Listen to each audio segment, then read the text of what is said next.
यदि आप मेरे YouTube चैनल को देख रहे हैं तो देखने से पहले सब्सक्राइब कर दें और बेल आइकन पर भी क्लिक कर दें।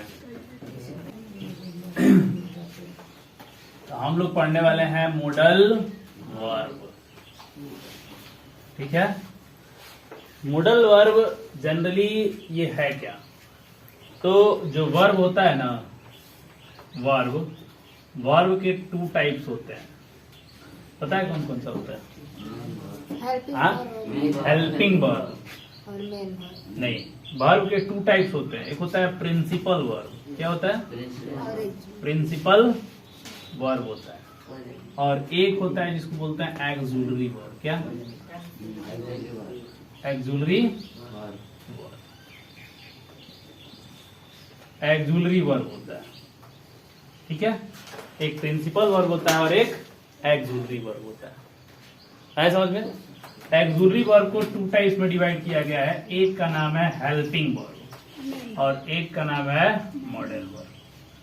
है समझ में? प्रिंसिपल वर्ब को 2 टाइप्स में डिवाइड किया गया है, ट्रांजिटिव और इंट्रांजिटिव। है समझ में? देखो, हेल्पिंग वर्ब में जो होता है ना, जनरली यूज करते हैं is, are, am, was, were. इसे नीचे दिखाई दे रहा है कैमरा में?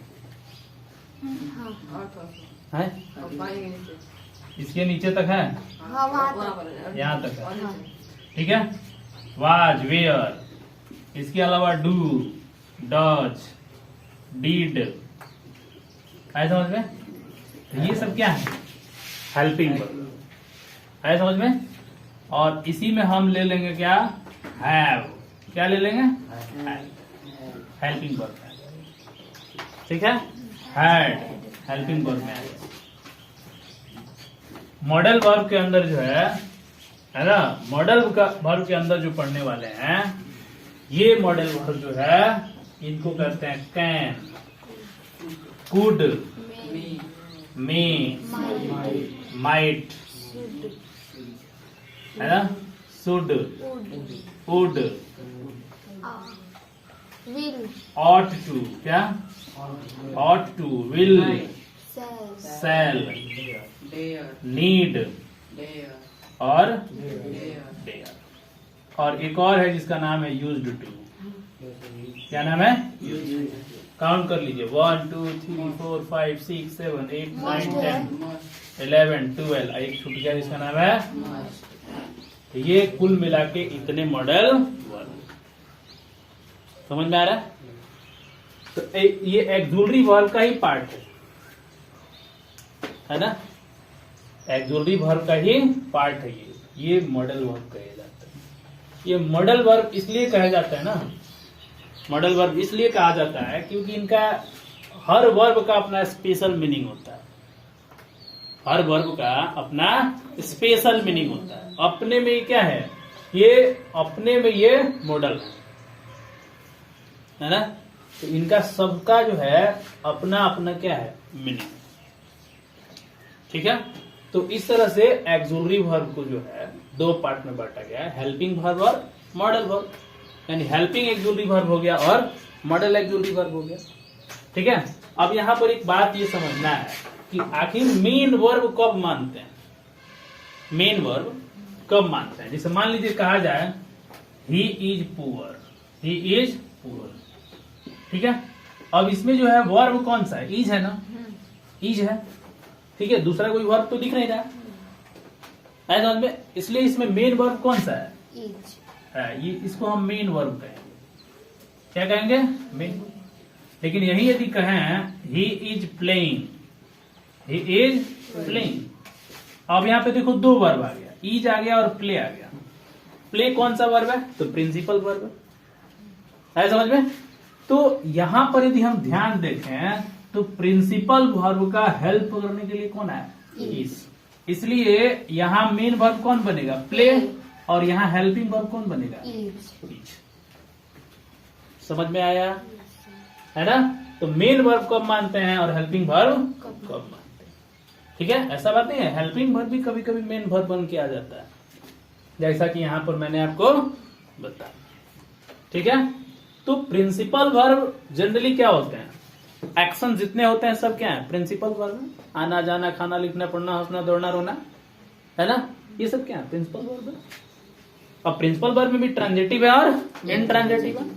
ट्रांजिटिव कहने का मतलब जैसे मान लीजिए कहा जाए कि he it's a mango, he it's a mango. अब यहाँ पर इट्स जो है ना, ये क्या है, तो ट्रांजिटिव वर्ब है। क्यों ट्रांजिटिव वर्ब है, क्योंकि इसका हमने इसका ऑब्जेक्ट पता है, इसका कर्म पता है, वह कौन सा एक्शन कर रहा है, तो खाने का एक्शन कर रहा है। और खाने के एक्शन में क्या क्या खा रहा है, तो आम खा रहा है, तो ट्रांजिटिव वर्ब हो गया, समझ में। लेकिन यदि हम यही कहे कि आई गो, अब इस गो का कोई ऑब्जेक्ट है नहीं है, तो ये कौन सा वर्ब हो गया, इंट्रांजिटिव। तो जब प्रिंसिपल वर्ब का ऑब्जेक्ट पता हो तब वर्ब जो है ट्रांजिटिव कहलाएगा, और जब प्रिंसिपल वर्ब का ऑब्जेक्ट नहीं पता है तब वो इंट्रांजिटिव कहलाएगा। समझ में आया, इंट्रांजिटिव और ट्रांजिटिव। तो एक्सुलरी वर्ब का हम लोग पढ़ने वाले हैं जिनका नाम है modal verb. Can, could, may, might, should, would, ought to, will, shall, need, must, used to और dare। बात समझ में आ रहा है। तो इस तरह से जो है हम वर्ब को समझ गए, लेकिन अभी समझे नहीं है। अभी वर्ब का एक बहुत बड़ा रूप है, ठीक है, आए समझ में, उसको हम लोग बाद में देखेंगे। अभी फिलहाल जो हम लोग समझने वाले हैं उसका नाम क्या है, मॉडल वर्ब। क्या नाम है, मॉडल वर्ब। कैमरा में ये वाला पार्ट आ रहा है, इतना, हम इधर से आ जाएंगे ना, बताओ यहाँ आ रहा है लाइन, ये है और उधर और जगह है यहाँ, बस उसके उधर नहीं जाएंगे, ठीक है, बात समझ में आ रहा है। तो मॉडल वर्ब के बारे में हम लोग पढ़ने वाले हैं। इसके पहले और भी मैं वर्ब के बारे में आपको बता दूं, ठीक है, कि जो वर्ब होता है ना, वर्ब उसको जो है 2 पार्ट्स में क्लासिफाई है। एक है जिसका नाम है फाइनाइट वर्ब। क्या नाम है, फाइनाइट वर्ब। और एक जिसका नाम क्या है, नॉन फाइनाइट वर्ब। क्या, नॉन फाइनाइट वर्ब। देखो, फाइनाइट वर्ब और नॉन फाइनाइट वर्ब, क्या समझ में। सीधा सीधा फाइनाइट वर्ब के बारे में मैं आपको बताता हूं। फाइनाइट वर्ब वो होता है ना जो सब्जेक्ट के साथ चेंज हो जाता है। किसके साथ, सब चेंज विथ सब्जेक्ट, यानी जैसा सब्जेक्ट होता है ना वैसा वर्ब यूज करते हैं। जैसे मान लीजिए कहा जाए कि राम इट्स अ मैंगो, ऐसा समझ में। यहीं पर हम कहें आई ईट अ मैंगो, समझ में आ रहा है, आई ईट अ मैंगो। यहां यदि वर्ब को देखें और इस सब्जेक्ट को देखें तो सब्जेक्ट क्या है, थर्ड पर्सन का सिंगुलर है, और थर्ड पर्सन का सिंगुलर है तो ये क्या लग रहा है, इट्स लग रहा है ना। और ये कौन सा वर्ब है, तो इसको V5 कहते हैं, ठीक है, यानी fifth form of verb. Yes ये यस लगा दिए। लेकिन यही यदि फर्स्ट पर्सन का आ गया आई, तो बताओ इसमें यस लगा क्या, नहीं लगा, ऐसा समझ में। तो इस दौरान जो इट है ना वो क्या है, फाइनाइट वर्ब है। क्या है वो, फाइनाइट वर्ब है। जैसे मान लीजिए हम यहाँ पे करते हैं he is going, he is going. अब यहाँ पर ही के साथ क्या लगा, इज। लेकिन जैसे ही यहाँ पर यू लगाएंगे तब क्या होगा, आर गोइंग। तो सब्जेक्ट के अनुसार जो चेंज हो जाता है उन्हीं को हम फाइनाइट वर्ब के नाम से जानते हैं। समझ में आ रहा है। यानी यहां यानी आर जो है यू के साथ लगा, फिर इज, यानी जैसा जैसा सब्जेक्ट रहेगा ना वैसा वैसा वर्ब होगा, उसके अनुसार वर्ब क्या हो जाता है, चेंज हो जाता है। कोई दिक्कत यहां तक। चलिए, नॉन फाइनाइट का जहां तक कहानी है, ठीक है, तो इसका थोड़ा सा विस्तृत पार्ट नॉन फाइनाइट वर्ब का। तो नॉन फाइनाइट वर्ब को मैं आपको समझा दूं, गौर से देखिएगा। नॉन फाइनाइट वर्ब में जो पहला है ना, ऊपर का पोजीशन आ रहा है, कैमरा में जरा देख लो, मेरा मुंडी आ रहा है कि नहीं, आ रहा है सर, वो भी है। हाँ, तो पहला है जिसको कहते हैं जिरंड। क्या, जिरंड कहते हैं, ठीक है। आपके एग्जाम के लिए पॉइंट, जिरंड। और दूसरा है जिसको कहते हैं, क्या कहते हैं, दूसरा है इन्फिनिटिव। क्या? इन्फिनिटिव। और इन्फिनिटिव में एक है टू के साथ और एक है विदाउट टू के साथ। है समझ में? विदाउट टू के साथ, यानी टू इन्फिनिटिव और विदाउट टू इन्फिनिटिव। समझ में आया? और तीसरा है जिसको कहते हैं पार्टिसिपल। क्या कहते हैं? पार्टिसिपल। पार्टिसिपल में एक होता है जिसको कहते हैं प्रेजेंट पार्टिसिपल। क्या कहते हैं? Present participle. ये वही प्रेजेंट पार्टिसिपल है जिसको आप V4 कहते हो, है ना? तो V4 क्या होता है? V1 प्लस ing होता है ना। और एक है जिसका नाम है पास्ट पार्टिसिपल। क्या नाम है जी? Past participle. और इस पास्ट पार्टिसिपल को क्या कहते हो? वर्ब 3 कहते हो। क्या कहते हो इसको? वर्ब 3। और इसके साथ क्या आता है? हैज और हैव आता है। ठीक है। और एक होता है जिसको कहते हैं, है ना, परफेक्ट पार्टिसिपल। पास्ट पार्टिसिपल में एक परफेक्ट पार्टिसिपल होता है। क्या जी? ये आ रहा है कैमरा में? अब उसके आगे मत जाइएगा। ठीक है। परफेक्ट पार्टिसिपल, परफेक्ट पार्टिसिपल में हेड के साथ V3 लाते हैं।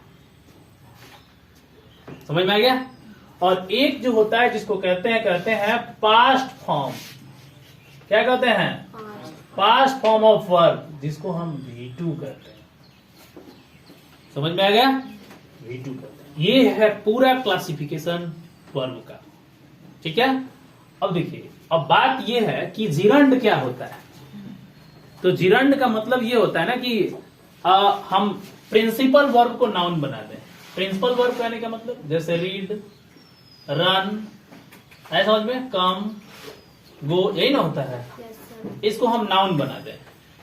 जैसे पढ़ना, दौड़ना, आना, जाना। तो इसको नाउन बनाने का मतलब क्या हुआ? जैसे राम गरीब है ना?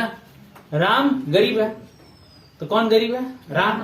उसी तरह से आना, आना, जाना, पढ़ना, लिखना, हंसना, दौड़ना, टहलना। राम क्या है? गरीब है। टहलना क्या है?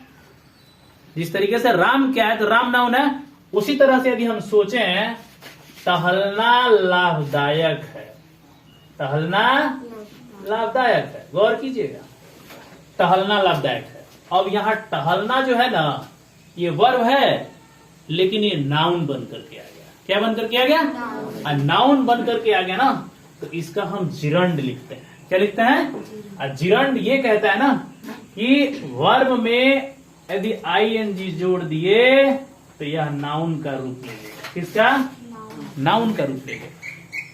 ये एडजेक्टिव का भी रूप ले सकता है। किसका रूप ले सकता है? एडजेक्टिव का भी रूप ले सकता है। समझ में? तो नाउन। तो यहां पर जो टहलना है ना, अभी क्या बन गया? वॉकिंग। अब वॉकिंग क्या है? तो वॉकिंग इज यूजफुल। समझ में आ गया? जिरंड क्या है? टहलना लाभदायक है, तैरना आसान है, तैरना एक व्यायाम है, लिखना एक कला है ना, पढ़ना एक कला है, हंसना एक कला है, रोना बुरी आदत है समझ में, गाली देना बुरी आदत है। इसी को हम इस ऐसे सेंटेंस को हम जिरंड से बनाते हैं। समझ में आया क्या? ऐसे सेंटेंस को कैसे बनाते हैं? जिरंड से बनाते हैं। ठीक है, तो ये आपको बात समझ में आ गया जिरंड क्या है। ठीक है, क्या ये जिरंड क्या है? टहलना लाभदायक है, टहलना एक व्यायाम है, walking is a good exercise. तो जिरंड का मतलब होता है कि भी में वर्ब वन में आईएनजी जोड़ो और इस तरह से वो नाउन या एडजेक्टिव के रूप में यदि इस्तेमाल किया जा रहा है तो उसे हम क्या कहते हैं? समझ में आया जिरंड? दूसरा है इन्फिनिटिव। इन्फिनिटिव क्या है ना? तो इन्फिनिटिव कहने का मतलब हुआ कि जो हम लिखे हैं ना, टहलना लाभदायक है, इसी टहलना लाभदायक को यानी V1 को हम टू के साथ लिखें टू वॉकिंग, तो वॉकिंग नहीं होगा, क्या होगा वॉक। टू जब लग जाएगा तो ING खत्म, तो टू वॉक इज, तो ये क्या बन गया, टू इन्फिनिटिव बन गया। क्या बन गया ये, टू इन्फिनिटिव, है ना। पढ़ना एक कला है, to read is an art, है ना। जाना आसान है, टू गो इज इजी, टहलना आसान है, टू वॉक इज इजी, है ना। गाली देना बुरी आदत है, to abuse is bad habit, तो टू लगा के बोल रहे हैं ना, इसको हम जिरंड से भी बोल सकते हैं और टू से भी बोल सकते हैं। तो टू इन्फिनिटिव क्या है और जिरंड क्या है, बात समझ में आ गया। तो टू इन्फिनिटिव का इस्तेमाल और भी जगह करते हैं, जैसे मान लीजिए कहते हैं ना कि मुझे जाना है, मुझे जाना है, मुझे एक दिन ऊपर जाना है ना, तो वो वाला ऊपर वाला नहीं है, मुझे जाना है, तो इसके साथ हम यूज करते हैं आई हैव टू। यहां देखिए ये टू इन्फिनिटिव बन गया है कि नहीं है, आई हैव टू गो, मुझे जाना है। इसी तरह से एक सेंटेंस है जिसको हम कहते हैं क्या, कि वह पढ़ने वाला है, वह पढ़ने वाला है। तो जरा इसको गौर कीजिए, तो इसको लिखते हैं ना he is about, he is about to read, वह पढ़ने वाला। यहां भी देखिए टू इन्फिनिटिव आया क्या, कान के नीचे मारा अजूबा भीड़ पड़ा ज्यादा, और लोग के घर में नहीं क्या हो, डिस्टर्ब कर रहा है क्लास में भाई साहब। ऐसा ऐसा नालायक क्लास में आ जाता है ना, तो क्लास को बिगाड़ देता है। मन नहीं लग रहा है, जाना घूमेगा तो नहीं, 5,000 में देगा कौन, जाके घूम तो भोरे में।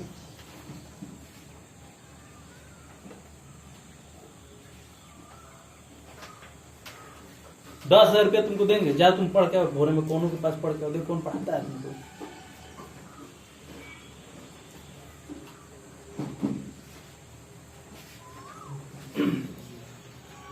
समझ।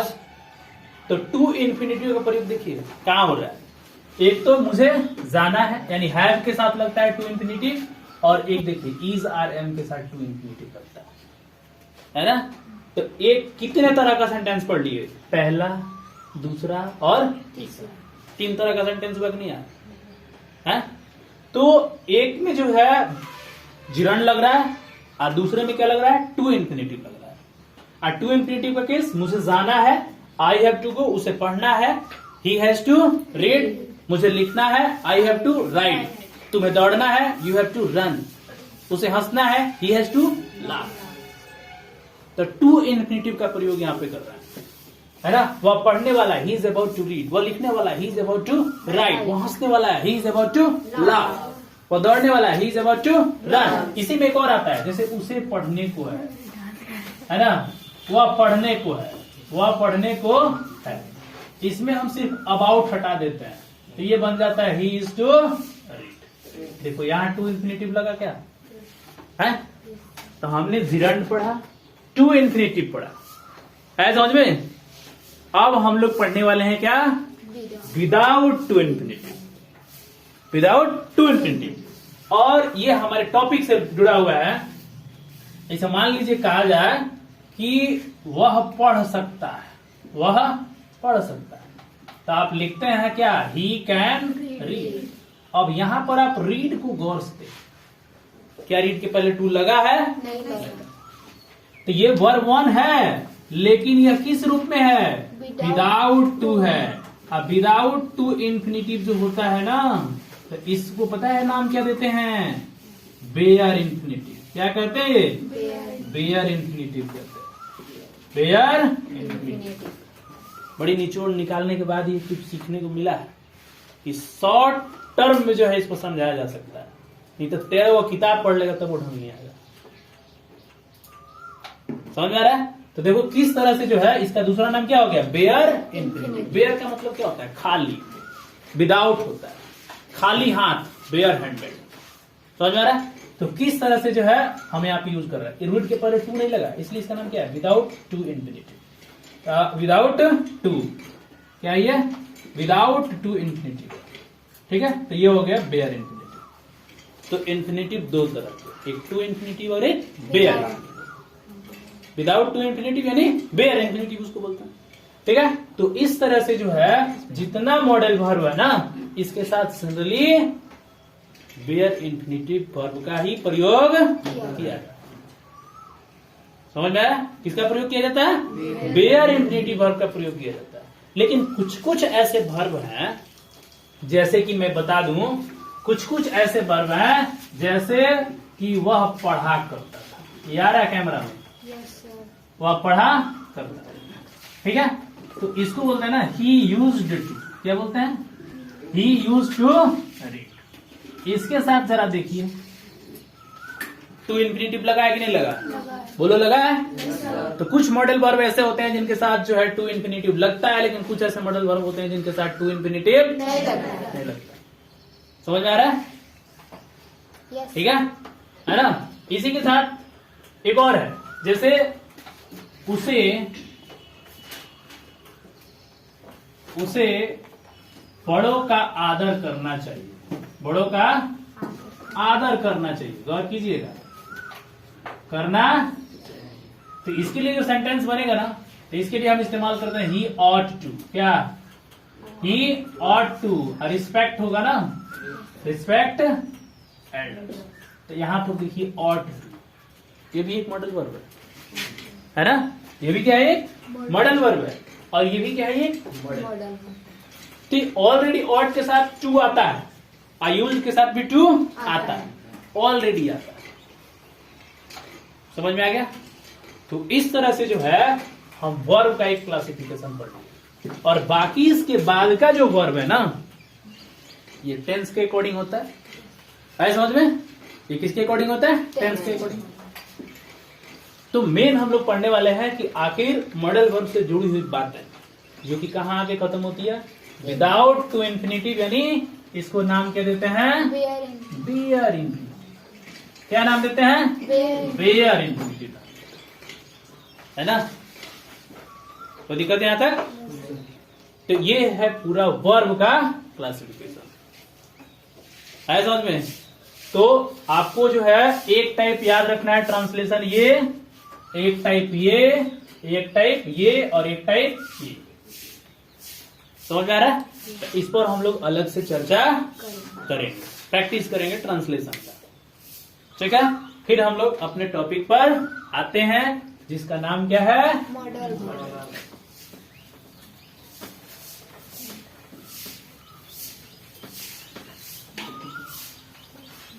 बड़ी मशक्कत से ना, ठीक है, एक लंबे अरसे के बाद ना किसी को कुछ जानकारी होता है।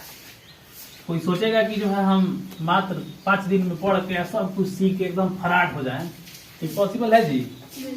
नहीं है ना? लेकिन आजकल कंपटीशन इतना बढ़ गया है, एग्जाम के ऊपर एग्जाम, है ना? तब जाकर नौकरी लगेगा। है समझ में? अभी देखो बिहार में जो है क्या है, सीटेट का एग्जाम के जरिए लोगों को बहाली हो रहा था कि उसमें मार्क्स आएगा बढ़िया तो आपका बहाली हो जाएगी। लेकिन कुकुरमुत्ते की तरह मार्क्स आ गए, इतनी संख्या में लोग पास कर गए, तो लोगों को सीट कहां से मिलेगा? नौकरी कहां से मिलेगी? सरकार कहां से इतना सीट फुल करेगी? तो उसके लिए सरकार ने एक नियम लगा दिया। क्या पास करो?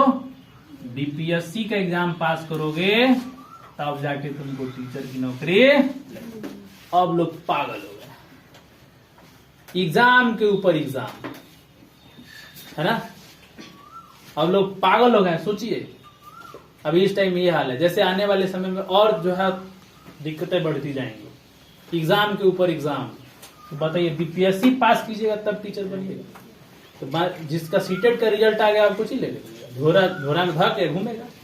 बीपीएससी पास नहीं करेगा तो रिजल्ट कहां से बनेगा और नौकरी कहां से लगेगी? टीचर कहां से बनेगा?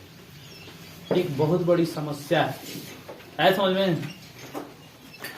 ठीक है, तो एग्जाम जो है, जो नहीं पढ़ेगा ना उसको कोई पूछने वाला नहीं है, जो पढ़ेगा उसी की नौकरी होगी। जो सोच रहा है कि सब जो है एकदम हलवा में मिल जाएगा, तो ये चीज नहीं होने वाला है ना भाई? आप हर बच्चे के लिए अच्छा टीचर की जरूरत है, तो जो बढ़िया से पढ़ेगा उसी का उसी का शिक्षक के रूप में बहाली होगा। और जो नहीं पढ़ेगा उसको क्या खराब करना है सिस्टम को, उसकी बहाली नहीं होगी। इसलिए आप लोग समझिए, सीखिए जरा। आज ये हाल है कि आज से आने वाले 10 साल के बाद क्या हाल होगा। आज आपके पिताजी जो भी है 20,000, 30,000, 40,000 कमा भी ले रहा है। अपना आगे सोचिए कि हमारा 10 साल के बाद क्या होगा, क्या हम इतना भी कमा पाएंगे कि नहीं। यदि आप 40,000 आज कमा रहे हैं ना, आप सोचेंगे कि 10 साल के बाद हम 40,000 कमाए तो 0 रुपया के बराबर है। आज का 40,000 10 साल के बाद जो है वो 1 लाख के बराबर होना चाहिए। तब जो है कहा जाएगा कि हाँ आप जो है कुछ सीखे हो। ये बहुत इंपॉर्टेंट बात है। जो लोग पढ़ाई से भाग रहे हैं ना, उनका जीवन नरक होने वाला है ना। इतना नरक होने वाला है ना जिसका कोई हद हिसाब नहीं है। और लोग अपने पैर पर खुद कुल्हाड़ी मारते हैं कि ये नौकरी नहीं लग रही। सरकार के पैर में से नौकरी देगी आपको, पढ़वे नहीं कीजिएगा तो है। बच्चा जो है किस्म का होते जा रहा है। गार्जियन को मतलब नहीं है कि बच्चा पढ़ रहा है कि नहीं पढ़ रहा है। शिक्षा के महत्व को कोई समझ ही नहीं रहा। ये दिक्कत कब होगी, जब बाद में कोई नौकरी नहीं हो रहा है, तब जो है लड़का को लोग दोष दे रहा है कि पढ़वे नहीं किया। अरे भाई आपने उसको अच्छा डायरेक्शन दिया ही नहीं। उसको दीजिएगा तब ना। तो हर गार्जियन का उद्देश्य होता है कि बच्चा को जो है नया डायरेक्शन दिखाए। नहीं समझ में आता है तो दूसरा किसी से पूछ के जाकर उसको बढ़िया रास्ता दिखाना चाहिए। तो यहाँ पे बेहुदा गार्जियन है ना, जिसका कोई हद हिसाब नहीं है। न बच्चे के बारे में सोचते हैं और न जो है उसको कोई नया रास्ता दिखाते हैं। बच्चे के ऊपर छोड़ देते हैं, ले बबू तो बन लेता, बिगड़ लेता, पैसा हम देते नहीं तेजो। ऐसे नहीं होता है। उसको डायरेक्शन देना पड़ता है। पैसा दे रहे हैं तो उसका डायरेक्शन दीजिए। नहीं आपसे हो रहा है तो दूसरे से जाके पूछिए, सलाह लीजिए। ऐसे होना चाहिए। जो बाकी जो नहीं पढ़े लिखे लोग हैं ना, उनके साथ बहुत समस्या है। अपना भी तो भविष्य बर्बादे करेंगे और अपना फ्यूचर का भी भविष्य बर्बाद करेंगे। लेकिन उसी में थोड़ा लोग होशियार हो जाते हैं कि चलो भाई हमारा बचवा पढ़ लेगा तो अच्छा होगा। बस इतना जहां सोचे ना तो उनका लड़का कभी खराब नहीं होगा, कभी खराब नहीं होगा। इसलिए आप लोग भी सोचिए। हम आप लोगों के लिए ये बात कर रहे हैं। मजाक इसको मत बनाइए, है ना। मजाक बनाने वाले लोग सिर्फ सिस्टम को बदनाम करते हैं, कोचिंग को बदनाम करते हैं, और कुछ नहीं करते हैं। ठीक है। तो मॉडल वर्ब पर हम लोग आ रहे हैं। ठीक है। तो मॉडल वर्ब में जो है सेंटेंस कंस्ट्रक्शन कैसे होता है, सेंटेंस कंस्ट्रक्शन हम लोग पढ़ने वाले हैं, है ना, मॉडल वर्ब में। तो सेंटेंस कंस्ट्रक्शन जो है हमको अफर्मेटिव में सीखना है। किसमें जी? अफर्मेटिव। अफर्मेटिव क्या होता है? Start with subject. किससे स्टार्ट होता है जी? सब्जेक्ट से स्टार्ट होता है। अफर्मेटिव सेंटेंस जो होता है ना, सब्जेक्ट से स्टार्ट होता है। ठीक है। तो यहां हम लोग मॉडल वर्ब का सेंटेंस पढ़ने वाले हैं। ठीक है। तो इसका कंस्ट्रक्शन, सेंटेंस कंस्ट्रक्शन कैसे करेंगे? तो सब्जेक्ट अब प्लस मॉडल वर्ब और प्लस V1। V1 कहिए, अब प्लस जो है ऑब्जेक्ट कहिए, अब प्लस बाकी अदर भी आप इसमें लिख सकते हैं। आए समझ में? तो मॉडल वर्ब का सेंटेंस आप कंस्ट्रक्ट कर सकते हैं। ऐसा समझ में? इसे मान लीजिए कि हम यहाँ सेंटेंस यूज कर रहे हैं, सब्जेक्ट के जगह पे क्या क्या यूज कर सकते हैं? तो सब्जेक्ट के जगह पर पर्सन के अनुसार यदि देखें, किसके अनुसार जी? पर्सन के अनुसार। पर्सन कितने तरह के होते हैं? फर्स्ट पर्सन, सेकंड पर्सन और थर्ड पर्सन। है समझ में? फर्स्ट पर्सन, सेकंड पर्सन और थर्ड पर्सन। फर्स्ट पर्सन में सिंगुलर में आई और प्लुरल में वी, और सेकंड पर्सन यू हो गया, और थर्ड पर्सन के सिंगुलर में he, she, it, Ram. He, she, it, Ram. Name आ जाएगा। इसी में प्लुरल में क्या आ जाता है? दे। है समझ? दे आ जाएगा, बॉयज आ जाएगा। ये प्लुरल में यूज कर लेते हैं। ठीक है। तो एक चीज याद रखना है ये ना, कि मॉडल वर्ब पर सिंगुलर प्लुरल के कोई प्रभाव नहीं पड़ता। जैसे ही के साथ ही लगता है तो यू के साथ आर लगेगा, ऐसा कुछ नहीं। इसमें मॉडल वर्ब का जो है यू के साथ भी कैन लगता है, ही के साथ भी, यानी सबके साथ कैन ही लगेगा, उसमें कोई परिवर्तन नहीं होगा। है समझ में? तो हम क्या लिखने वाले हैं, अब ये सारा सब्जेक्ट हो गया, ठीक है। अब इसको यहां से मैं मिटा दूं। अब यहां पर फर्स्ट पर्सन लिखो, है ना, अच्छा है सेकंड पर्सन लिखो, अच्छा है थर्ड पर्सन, समझ में आ रहा है, चाहे थर्ड पर्सन लिखो। देखिए सेंटेंस का कंस्ट्रक्शन कैसे करते हैं, ठीक है। अब इनके साथ हम क्या जोड़ देंगे, मॉडल वर्ब। अब इनके साथ आप चाहें तो वर्ब जोड़ दीजिए, जो मन करे सो वर्ब जोड़ दीजिए, ठीक है। लेकिन आपको ये चीज याद रखना है कि मॉडल वर्ब के अनुसार ही हम जो है, कुछ कुछ मॉडल वर्ब होते हैं उनके अनुसार हमको सेंटेंस को कंस्ट्रक्शन करना पड़ता है, इसलिए हम यहां पर लिखते हैं क्या, V1 यूज करते हैं, ठीक बात, ठीक है। तो मान लीजिए कि मॉडल वर्ब के साथ हमको कैन का यूज करना है, किसका यूज करना है, कैन का। तो कैन का इस्तेमाल जो है हम कैसे करेंगे, ठीक है। तो कैन के इस्तेमाल में मान लीजिए वर्ब की जगह हमने क्या लिखा, गो, है ना, और आगे लिख दिया टू स्कूल, है समझ में, है ना। और कैन क्या मीनिंग देता है, सकना का मीनिंग देता है, किसका मीनिंग देता है जी, सकना का। कैन किसका मीनिंग देता है, सकना का मीनिंग देता है, प्रेजेंट में, किसमें, प्रेजेंट में। लेकिन एक बात मैं बता दूं, कैन के साथ सेंटेंस कैसे बनते हैं, तो सेंटेंस जनरली जो वो होता है ना, जो पावर की बात करता है, किसकी बात करता है, पावर की बात करता है, एग्जिबिलिटी की बात करता है, और किसकी बात करता है, कैपेसिटी की बात करता है, किसकी, कैपेसिटी की बात करता है, पावर, एग्जिबिलिटी और एग्जिबिलिटी, एग्जिबिलिटी, है ना, कैपेसिटी की बात करता है, समझ में। उसी के साथ हम कैन का इस्तेमाल करते हैं, है ना, पावर, एग्जिबिलिटी और कैपेसिटी। जैसे सेंटेंस, जैसे मान लो यहां पे लिख रहा है I can go to school, I can, आप सेंटेंस बनाइए एक सब्जेक्ट के अनुसार, I can go to school, we can go to school, you can go to school, he can go to school, she can go to school, it can go to school, Ram can go to school, boys can go to school. है समझ में? ये जो sentence है ना, ये सिर्फ ये बात कर रहा है I can go to school, मैं स्कूल जा सकता हूं, इसका मतलब आई एम एबल, मैं समर्थ हूं, मैं समर्थ हूं। समर्थ कहने का मतलब क्या है, मैं एबल हूं, यानी एबिलिटी हमारे पास है, मैं एबल हूं, है समझ में, मेरे पास वो एबिलिटी है, मेरे पास वो सामर्थ्य है, मैं जा सकता हूं, है समझ में।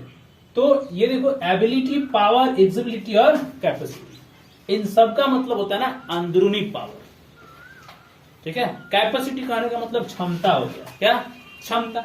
एग्जिबिलिटी कहने का मतलब योग्यता हो गया, पावर कहने का मतलब शक्ति हो गया, और एबिलिटी कहने का मतलब सामर्थ्य हो गया, है ना। तो सब क्या है, एक तरीके से देखा जाए तो पावर। मैं इस गाड़ी को खरीद सकता हूं, ये भी एक पावर है।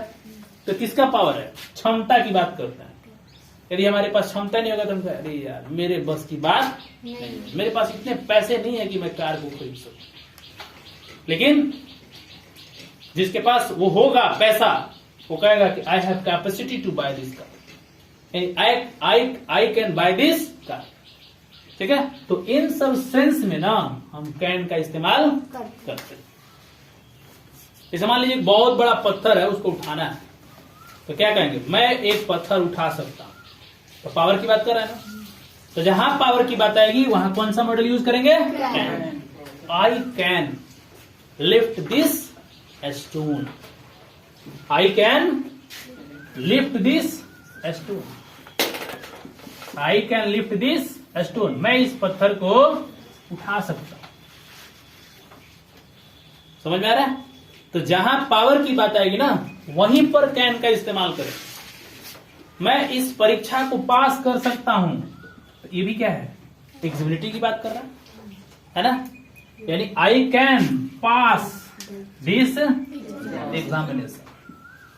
तो जहां पावर की बात आए, एग्जामिनेशन, वहां आपको क्या लगाना है, कैन लगाना है, समझ में।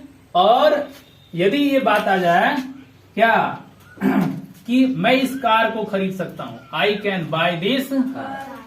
देखिए, ये आपके कैपेसिटी की बात करता है, ये आपके पावर की बात करता है, और ये आपकी एग्जिबिलिटी की बात करता है ना।